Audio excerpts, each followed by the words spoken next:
Bengal Super League. Special partner Sensodyne and KitKat.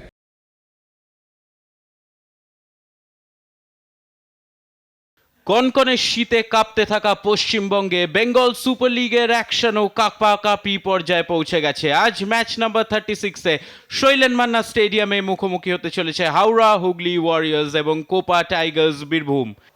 Howrah Hooghly ওয়ারিয়র্সের coach Jose Ramirez Barreto আজকেও একাধিক change করেছে। 9টা চেঞ্জ হয়েছে তাদের দলে।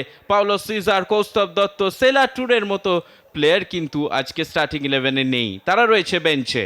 আজকে নবম ম্যাচ, এরপরে মাত্র 5টা ম্যাচ, তারপরেই শুরু হয়ে যাবে ওই পরের রাউন্ড, অর্থাৎ সেমিফাইনালের কঠিন পরীক্ষা।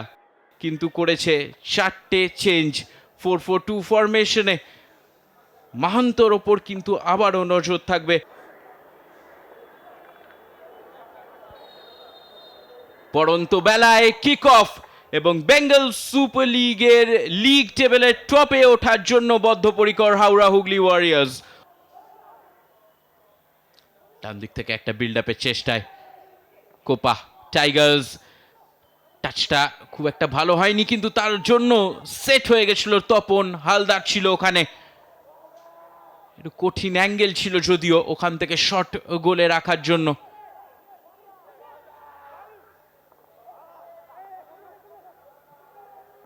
টুরসনভ দূর থেকে একটা দূর পাল্লার শট, শটে বেশ পাওয়ার ছিল। 3 কাঠি থেকে আস্তে আস্তে দূরে সরতে থাকে।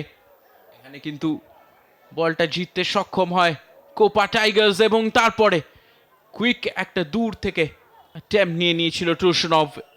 এই ক্ষমতাটা তার রয়েছে। একটা বুদ্ধিদীপ্ত টাচ ছিল ওখানে টুরসনভের। সে 1-2 খেলার চেষ্টা করেছিল এবং এখানে ডিফেন্সের পেছনে বল, আকাশ দাস ও ফার্স্ট পোস্টে লেগে একেবারে বাইরে, এবং হয়তো সে অফসাইডে ছিল যেটা দেখে মনে হলো। একেবারে শর্ট জলদি বলটা নিয়ে, না অনসাইডে ছিল আকাশ দাস, কিন্তু একেবারে অনসাইডে ছিল। যদিও অ্যাসিস্ট্যান্ট রেফারি ফ্ল্যাগ তুলেছিল। তারা 15টা গোল, সবচেয়ে বেশি গোল হজম করেছে এই সিজনে 15টা, এবং একাধিকবার খারাপ ডিফেন্ডিং এর নিদর্শন। এখানে কিন্তু একটা হাত চালানো হয়েছিল রাকেশ কর্মকারের ওপর। উত্তপ্ত পরিবেশ মাঠে, মূলত চাকলাদার, উইলিয়াম সবাই কিছু বোঝানোর চেষ্টায় রেফারিকে। হলুদ কার্ড রাকেশ কর্মকারকে এবং ডাইরেক্ট রেড কার্ড দীপেশ মুর্মুকে। তাকে কিন্তু সতর্ক থাকতেই হতো, কারণ রাগত অবস্থায় সে হাতটা চালিয়ে বসে, এবং যখনই এরকম কিছু ঘটনা ঘটে রেফারির কাছে খুব একটা কিছু করার থাকে না। নিশ্চিতভাবে রাকেশ কর্মকার একটু উত্তপ্ত করার চেষ্টা করেছিল ওই ঘটনাটা ঘটার আগে দীপেশ মুর্মুকে, কিন্তু অনেকক্ষণ ধরে রাকেশ কর্মকারের সঙ্গে যে বাক বিতণ্ডাটা চলছে বেশ কিছু হাওড়া হুগলি ওয়ারিয়র্সের খেলোয়াড়দের। জিয়াবুল সাইড কাট করে ডান পায়ে শট। প্রথমবারে তালুবন্দি না করতে পেলেও মহন্ত মণ্ডলের ওপর কোনো চাপ ছিল না, কোনো প্লেয়ার কিন্তু অ্যাটাক করেনি। এই জায়গাতেই হয়তো একটা পাওলো সিজার থাকলে সমস্যায় পড়তো মহন্ত। কাঠিন করে শট নেওয়া একটা অঙ্গ এই জিয়াবুলের খেলার। হোল্ড করার চেষ্টায় ছিল ওখানে সুমন রয়। একটু অতিরিক্ত তাড়াহুড়ো করে ফেলা হচ্ছে এবং এটা লাকি, যা হোক করে বেঁচে গেছে ওখানে মহন্ত মণ্ডল। বল চলে যাচ্ছিল গোলের দিকে, তারপরের অ্যাটেম্পটও একটা এসে গেছিল এবং ভাগ্য সুপ্রসন্ন।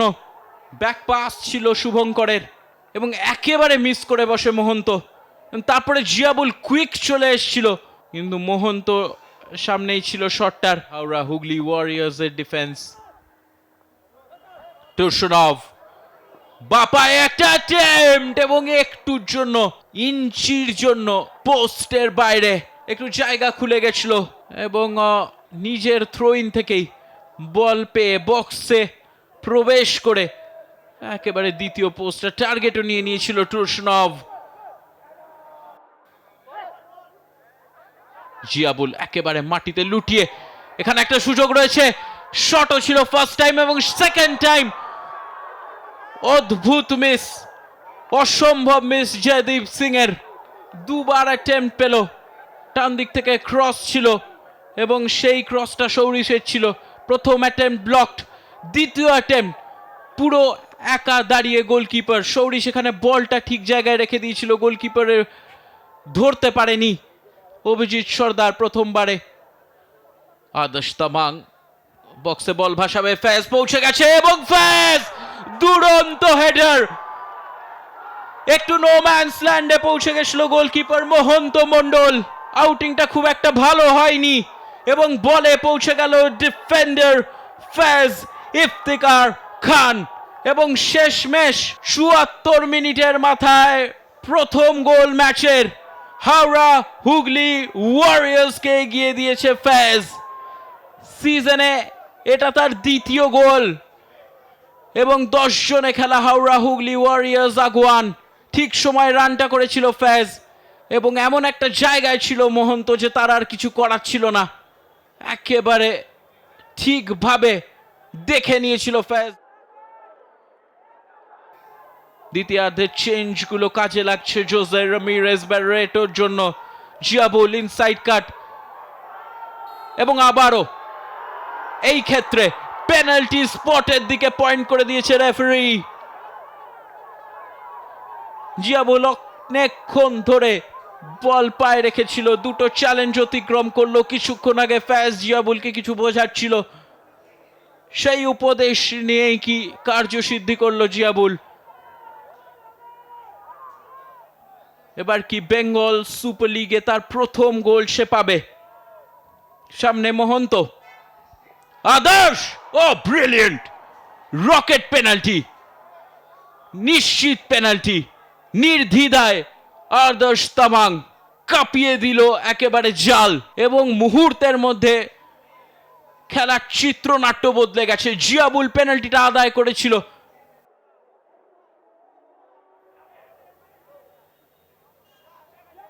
জিয়াবুল ওয়েট করছে, উইলিয়াম একেবারে ফাঁকায় রয়েছে। উইলিয়াম, এই জায়গাগুলোতে জিয়াবুলকে আরেকটু বেটার করতে হবে, যদিও এখানে সুযোগ রয়েছে। জিয়াবুল পড়তে পড়তেও দুরন্ত প্লেসমেন্ট, নিজের দেহের ভারসাম্য হারিয়ে ফেলেছিল কিন্তু গোলের লক্ষ্যে স্থির ছিল তার দৃষ্টি। ফার্স্ট পোস্টের ছোট্ট জায়গা দিয়ে জাল খুঁজে পেল জিয়াবুল। তার দ্বিতীয় গোল এই সিজনে। একবার বল হারায় কিন্তু তৎক্ষণাৎ উঠে পড়ে, দ্বিতীয়বার পড়ে যায়, স্লিপ করে কিন্তু নেট খুঁজে পেল আবারও। দুরন্ত প্লেসমেন্ট। ম্যাচের শেষে একটা করে পেনাল্টি শুট আউট থাকছে, এখানে সুযোগ আছে কিন্তু গোল লাইন থেকে ঠান্ডা মাথায় ক্লিয়ারেন্স। আজ যেন কিছুই ঠিক যাচ্ছে না কোপা টাইগার্স বীরভূমের জন্য। একটা গোল চলে আসছিল তাদের জন্য, প্রায় একটু ভুল বোঝাবুঝি, গোলকিপার অফ দ্য লাইন। বলতে বলতে শেষ বাঁশি এবং দুরন্ত জয় আবারও হাওড়া হুগলি ওয়ারিয়র্সের। জয়ের নেপথ্যে আদর্শ তামাং। ফুল টাইমে Howrah Hooghly Warriors 3, Copa Tigers Birbhum 0।